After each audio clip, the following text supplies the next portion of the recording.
Hi friends, thanks for joining me for another Sketch It Up, Sketch It Down video.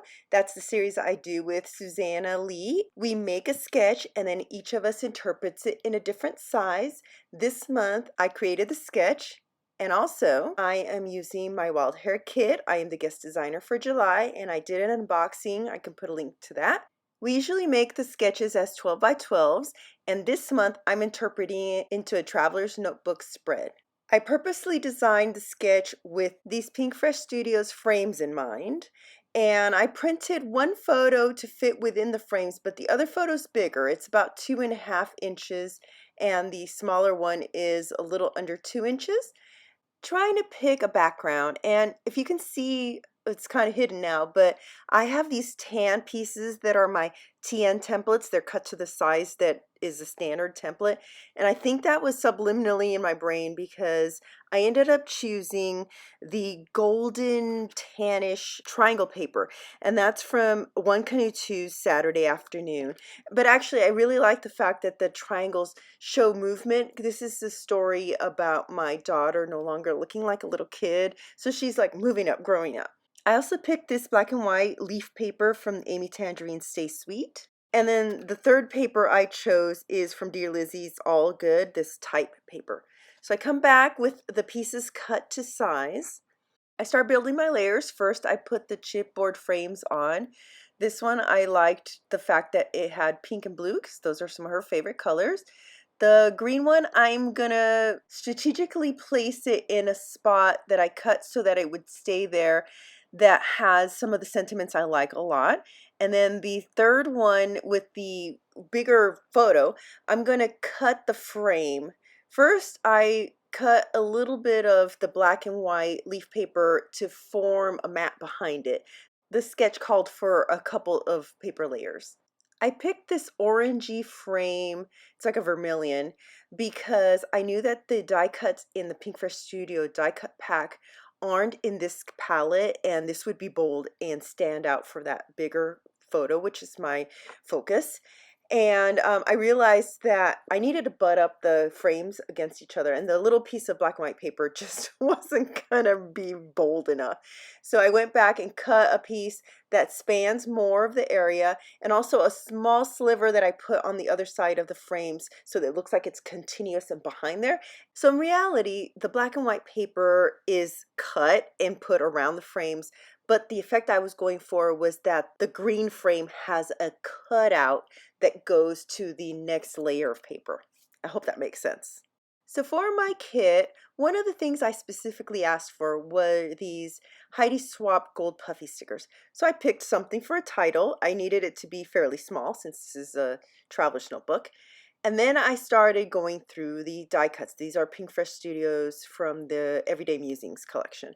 I noticed this gold words says of kind. So as I kept flipping through and picking some elements that I think would be going well in this layout, I noticed that it also has the words one one A, and so I decided to change the title and use the one of a kind. I fiddled a little with the placement, not sure how they were supposed to go, but this is what I settled on. And then I started adhering things down. You see I have a cluster of flowers and foliage on the right of the cluster of frames, and then the bottom left I have another little cluster. These were the embellishment areas shown on the sketch. I switched out the foliage die cut because you see the little circle thing? One pointed to the right and the other one pointed to the left. I thought the left one fit the area better. The little vase is on top of the chipboard frame and it always stands up, so I thought I'd put some foam behind the foliage on the right to also make it stand up. The bottom right of the sketch called for a tag of some sort. I pulled a few labels and I really wanted to use this little mug, but the top white edge of the mug wasn't standing out from the background, which was the white part of the label. So I stopped fiddling with that and decided to put down some sequins. And that's when I realized that the sun was coming onto my tabletop. I hadn't even noticed it. Normally, I do layouts at night, and I was doing it during the day. So I had to stop and close my blinds, and now we're set up where it looks all even again. It was really weird. I just wasn't realizing. I was also getting really irritated and realized that the air conditioning had been coming on, and I was really hot. I ended up taking a break, which is a good thing. So back to my layout. I shifted the circle and vase die cuts a little bit, added a wood veneer, and then I'm putting down the sequins. If there's a knack for making the sequins look like they're just naturally scattered, like you sprinkled them on and they landed perfectly, I don't know that knack. The only way I know to do is put some down, and if it looks like there's too many together or the colors, one's calling attention to itself way too much, then I just changing it around. That's what I'm doing here. And like for instance, on this blue die cut, the white was looking too stark, so I switched it for a dark blue. I glue another sprinkling of sequins around the title, and before I do any more, I decide to add another die cut. This one's just another rectangle with words. Under the wood veneer, nestled within the sequins, I just felt the cluster should continue on and cover the corner of the bottom paper. Then I realized what I could do for my little teacup, and that was to simply ink the edge, and that way it would stand out. I also added some foam tape to help it stand out, and that helps the cluster down there come together. The labels are overlapping the edge, and I'll need to cut them off, but before I do, I decide to glue down sequins in that area, simply because what if I decide to move the whole cluster over? So I do that first, and then once I have them glued down, I use my tiny attacher to staple the labels together just so they don't shift. I trim them off with my scissors, and then I add a second staple. I also staple the title down and then add another wood veneer to that cluster, and I feel like that helps tie things together with the middle of the layout. I guess I forgot to cap my fine line bottle. I don't have an issue with the Liquitex matte medium that I use clogging the nozzle like all the other ones I ever tried, but leaving it uncapped would dry everything up. And then I ruffle up my paper layers a little bit to add more texture. I pulled out my Felicity Jane roller date stamp. I love it because it's slightly smaller than the standard size. It's really cute.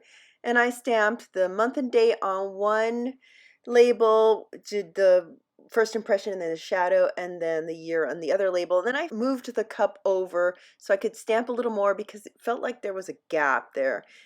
After practicing my journaling and writing in pencil, I went over it with a pen. It reads, "This was the moment. Something in the turn of your head, your sideways glance, the way you held your cup of tea. This was my first glimpse of the adult you will become." This layout is going in the traveler's notebook that I'm doing for my daughter for when she goes off to college. I'm filling it with spreads that are a bit more introspective. I went out of my comfort zone and hand drew the border. It's awkward. It's not something that I like to do very often at all, but it's done. And then I noticed that the title wasn't really standing out as much as I'd like. So I thought maybe I'd put something behind it. I pulled one of the frames. I really liked that coloring, but I didn't want to waste one of the chipboard frames, and I needed something flatter anyway. So I pulled out this cut apart sheet. It's from Echo Park's I Am Mom collection. I cut a sliver of blue off one of the cards, then stuck it to the back side of my spread with some washi tape and fussy cut around the part of the title that's sticking up above the background. This in effect just gives it a border. I could have maybe used my pen and continued outlining above it, but there isn't really much white space above the gold. And I don't think my unsteady hands could have made it look nice and smooth.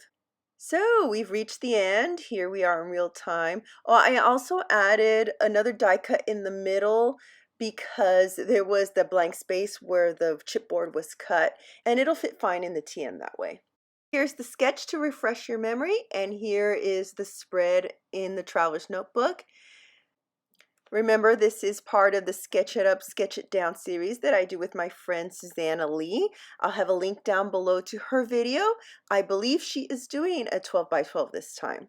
I also include links down below to tools and supplies I use.